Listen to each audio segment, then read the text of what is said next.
Monsieur Bertrand Golando, vous êtes directeur capital humain chez AXA Service Maroc. Bonjour et merci d'avoir accepté de répondre à nos questions sur Med Radio. Merci beaucoup. Ravi de faire partie de cette émission.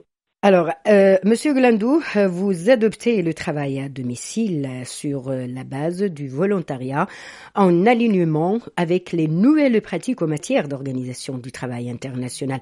Alors, quel pourrait être l'apport de ce dispositif pour l'activité d'AXA Service Maroc?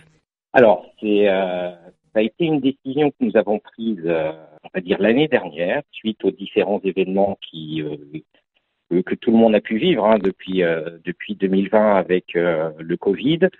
Et on a été forcé de mettre en place le travail à domicile par le confinement. Et on s'est aperçu que finalement, ça marchait extrêmement bien. Nos collaborateurs ont vraiment répondu présent. Et donc, ça nous a semblé logique de partir dans cette voie. Ce qui est bon pour l'activité d'AXA Service Maroc, c'est déjà de pouvoir offrir ce nouvel avantage à nos collaborateurs. Équilibre vie professionnelle, équilibre vie privée tout d'abord. Ça leur épargne aussi des déplacements, puisque nous sommes sur Rabat et nos collaborateurs habitent dans la région qui va de Témara jusqu'à Kénitra. Ça nous offre de la flexibilité pour nos collaborateurs, de la flexibilité pour nos activités, mais aussi, ça nous offre aussi une certaine possibilité de garantir ce qu'on appelle un plan de continuité d'activité, puisque on ne sait jamais une inondation ou quoi que ce soit qui puisse arriver sur nos sites, nos collaborateurs peuvent travailler chez eux. Donc, ça nous offre réellement cette flexibilité à tout point de vue et aussi un bien-être supplémentaire pour nos collaborateurs. Très bien. Alors, Monsieur Golando, en étudiant justement les demandes des collaborateurs, en souhaitant opter pour le travail à domicile 2 jours par semaine, est-ce que vous exigez des critères qui vous paraissent fondamentaux à la réalisation des missions? Alors, tout d'abord, comme vous l'avez bien dit, c'est sur une base de volontariat. Donc, si le collaborateur ne souhaite pas travailler à domicile, il vient travailler sur site normalement.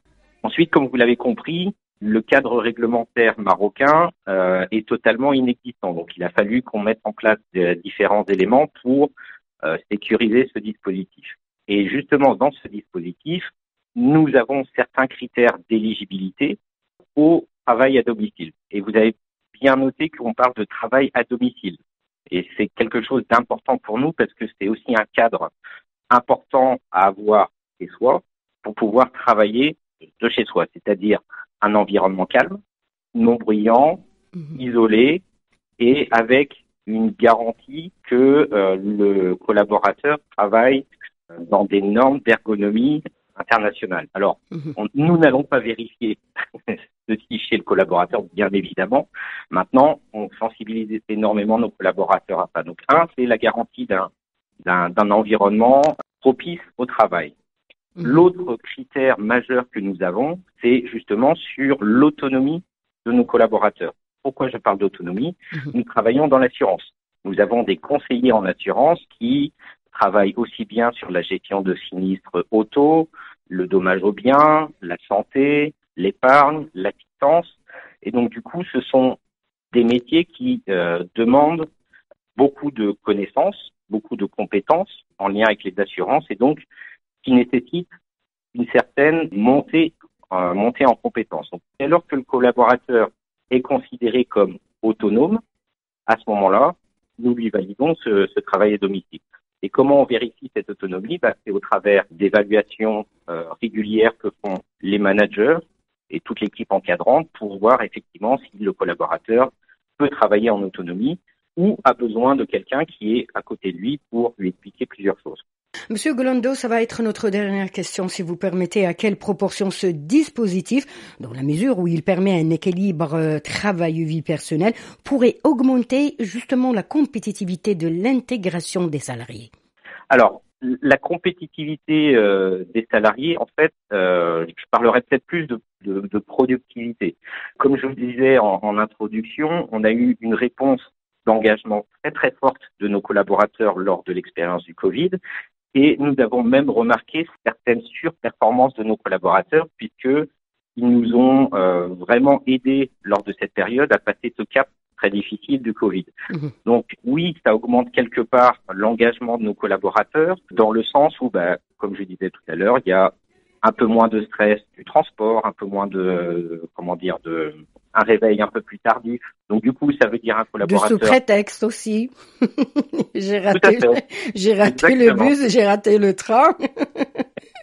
Exactement. Donc c'est toutes ces choses-là qui font que oui, on a des collaborateurs qui ont un meilleur cadre de travail et donc du coup forcément un collaborateur qui est plus engagé envers son employeur.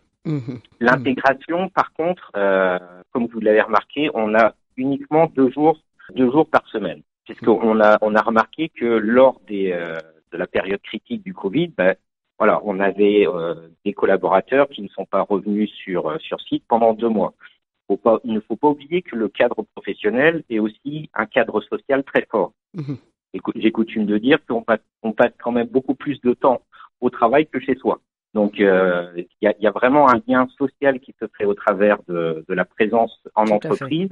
Et donc, du coup, le travail à domicile, n'a pas du tout vocation à couper cette intégration, aussi bien de nos nouvelles recrues que nos collaborateurs plus anciens. Donc voilà, tout ce dispositif qui associe à la fois 2 jours de travail à domicile et 3 jours de travail sur site. Monsieur Bertrand Golando, je rappelle que vous êtes directeur du capital humain chez AXA Services Maroc. Merci encore une fois d'avoir accepté de répondre à une question sur Med Radio. Je vous remercie et je vous dis à bientôt.